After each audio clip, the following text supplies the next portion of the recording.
अस्सलाम वालेकुम, मैं हूं शहजाद अमान और आप देख रहे हैं ASA TV ज़मान पार्क में मैं मौजूद हूं। पाकिस्तान तहरीक इंसाफ की टाइगर्स भी मेरे साथ मौजूद हैं। आज जिस तरह से शेलिंग की गई और जिस तरह से वाटर कैनन का इस्तेमाल किया गया ख़वातीन के ऊपर भी, और इनसे भी जानते हैं कि अभी क्या सूरत हाल है, अभी अगला का क्या अमल है। अस्सलाम वालेकुम मैम।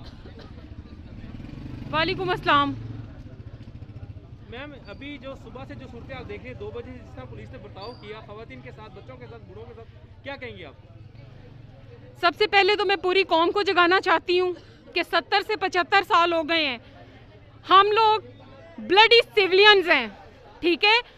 खुदा के लिए अगर एक बंदा हमारे लिए खड़ा हुआ है ना और उसने हमें कहा है कि तुम ब्लडी सिविलियंस नहीं हो, तुम असल में इस मुल्क के वारिस हो, तो खुदा का वास्ते आज सड़कों पे निकलो, आज रोड्स ब्लॉक करो, आज पूरा लाहौर, पूरा मुल्क ब्लॉक करो। इनको पता चले कि ब्लडी सिविलियंस हम हैं, ये गद्दार हैं जो सुबह से हम लोगों नहाते लोगों के ऊपर शेलिंग्स, आंसू गैस और एक्सपायर हुए हुए शेल फेंक रहे हैं। लेकिन इन सब चीजों से हम लोगों का जज्बा कभी भी कम नहीं हो सकता और ना ही कभी होगा। और ये इनकी भूल है कि ये इमरान खान को अरेस्ट कर सकते हैं। ये हमें मारेंगे तो फिर यही इमरान खान को अरेस्ट करके लेके जाएंगे, वरना नहीं। और ये किस किस को मारेंगे?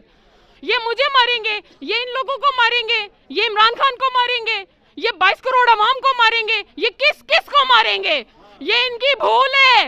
हम लोग जो कभी घरों से नहीं निकले, अगर हम सड़कों पे निकल आए हैं ना कफन बांध के, तो ये ना सोचे कि हम इनको इनके घरों में रहने देंगे। ये सोचे कि हम इनको घरों से निकाल के घसीट के सड़कों पे लाएंगे और ज़िबा करेंगे। ये भूल जाए अब कि ये इस कौम को चुप करा सकते हैं। ये भूल जाए अब कि ये कौम चुप करके घरों में बैठ जाएगी। और मैं पूरे पाकिस्तान से अपील करती हूँ, खुदा का वास्ते वो हमारे लिए खड़ा हुआ है, वो हमारे लिए कल निकले, खुदा का वास्ते सब सड़कों पे निकलो, सारा लाहौर जैम पैक करो, पूरा पाकिस्तान जैम पैक करो, ताकि इनको समझ आए कि हम एक जिंदा कौम है। हम 70-75 साल से सोए हुए लाशें नहीं है, अब हम जिंदा कौम है। हम खड़े हो चुके हैं, इस बदतरीन और घटिया निजाम के खिलाफ हम खड़े हो चुके हैं और हम खड़े रहेंगे।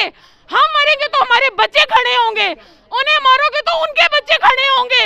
ये अब पाकिस्तान में हर आज़ादी को, हकीकी आज़ादी को नहीं रोक सकते हैं। ये इनकी भूल है कि हमें अंदर कमरों में बंद कर देंगे। या ये जिले शाह को इन्होंने जिस बेदर्दी से मारा, हम डरे? हम आज भी खड़े हैं, हम घरों से बाहर हैं। कितने जिले शाह मारोगे, कितनी आवाम को मारोगे? ये खेल और ड्रामा खत्म कर दो। और मरियम नवाज, तुम एक बात मेरी सुन लो, अगर खान को हाथ भी लगा ना तो तुम्हारे सारे एजेंट और तुम हम रायवेंट का रुख करके उनको घरों से निकाल के घसीटेंगे। ये इनकी भूल है कि हम चुप करके अंदर बैठे रहेंगे। हम GHQ के रुख करेंगे क्योंकि वो हमारे मुहाफिज हैं। हम उनको तनख्वाहें देते हैं कि वो हमारी हिफाजत करें, ना कि हमारे हकूक पे डाके डालें, बंद कमरों में बैठ के फैसले करें। ये उनका ख्वाब है जो हम अब पूरा नहीं होने देंगे किसी कीमत पे। निकलो, खुदा के लिए हम जैसी औरतें निकले, निकलो पाकिस्तान के लिए, निकलो अपने हकूक के लिए, निकलो खुदा का वास्ते, निकलो सड़कों पे, तुर्की की तरह निकलो। क्या होगा? आधे लोग मरेंगे, जो बाकी जिएंगे वो जिएंगे। खुदा के लिए जीना सीखो। मुर्दों से बदतर जिंदगी ना गुजारो, ना जानवरों से बदतर जिंदगी गुजारो। खाया, कमाया और सो गए, ये कोई जिंदगी नहीं है। इससे मौत अच्छी है। खुदा के लिए जागो, खुदा के लिए होश करो। अभी भी वक्त है। ये वक्त हाथ से निकल गया तो फिर सारी रहती दुनिया तक फिर गुलामी में चले जाओगे। खुदा के लिए उठो, उठ के निकलो।